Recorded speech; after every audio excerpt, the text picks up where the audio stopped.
అందరికీ నమస్కారం. మన భారత ప్రధాని నరేంద్ర మోడీ గారు ఈ నెల అంటే వచ్చే సంవత్సరం జనవరి నెలలో ఆంధ్రప్రదేశ్లో పర్యటన చేయబోతున్నారు. అది వచ్చే నెల 8వ తారీఖు నుంచి విశాఖ రైల్వే జోన్ శంకుస్థాపనలకి, అలాగే నక్కపల్లి దగ్గర, అనకాపల్లి జిల్లా నక్కపల్లి దగ్గర కూడా మెట్టెల్ అనేటువంటి ఒక స్టీల్ ప్లాంట్, మినీ స్టీల్ ప్లాంట్ని ఏర్పాటు చేయడం కోసం, మిగతా ఉన్నటువంటి అభివృద్ధి కార్యక్రమాల శంకుస్థాపన చేయడం కోసం అని చెప్పేసి మరి కార్యక్రమం ఖరారైంది. మరి ఈ సందర్భంగా ఆంధ్రుల హక్కు, విశాఖ హక్కు అన్నటువంటి సెంటిమెంట్తో ఆనాడు ఎంతో ఉద్యమాలు, పోరాటాలు చేసి దక్కించుకున్నటువంటి ఆ స్టీల్ ప్లాంట్ని ప్రైవేటు పరం చేసి చక్కగా పెట్టుబడిదారులకి అది అప్పచెప్పి, పెట్టుబడిదారు చేతుల్లో పెట్టి అక్కడ కార్మిక వర్గానికి ద్రోహం చేయడానికి భారీ ఎత్తున కుట్రలు చేస్తూ, దానికి తగ్గట్టుగా కానీ రాష్ట్ర ప్రభుత్వం కూడా లోపాకారి సపోర్ట్ ఉంది.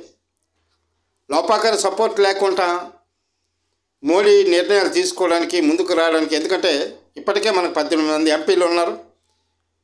వీళ్ళు నిలదొక్కుని దాన్ని అడ్డుకోగలరు, పెద్ద సమస్య కాదు.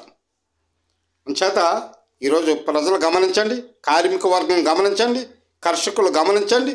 ఆనాడు ఎన్నో ఆటుపోట్లు తట్టుకొని ఉద్యమాలు చేసి ఆ విశాఖ ఉక్కుని కాపాడుకొని, రక్షించుకొని ఈరోజు 1600 రోజులు దాన్ని ఉద్యమాన్ని కొనసాగించి ఇప్పటికీ కంటిన్యూ చేస్తూ ఉంటే,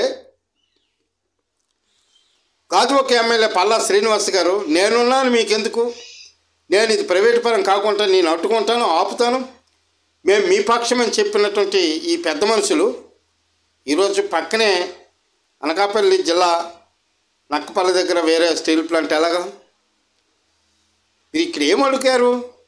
విశాఖ ఉక్కుకి అవసరమైనటువంటి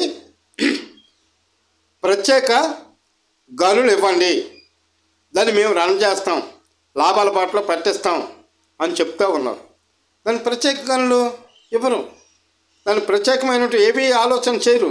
ఎంతసేపు ఏ అదానికో అంబానీకో ఎవరికో వాళ్ళకి అది కట్టపెట్టి వాళ్ళ కారు చౌక సులువుగా అప్పచెప్పిస్తే హ్యాపీగా వాళ్ళతో కులుకుతారు, వాళ్ళతో కలిసి ఉంటారు. కార్మిక వర్గం ఏమైపోయినా పర్వాలేదు, నష్టపోయినా పర్వాలేదు, వాళ్ళు రోడ్డుని పడినా పర్వాలేదు, వాళ్ళు ఏమైనా వీళ్ళకి ఏమేట చేత మానట తల్లికి బిడ్డలు పోతే పాలికప్పులకు బక్కలు పోతేమన్నటువంటి సామెత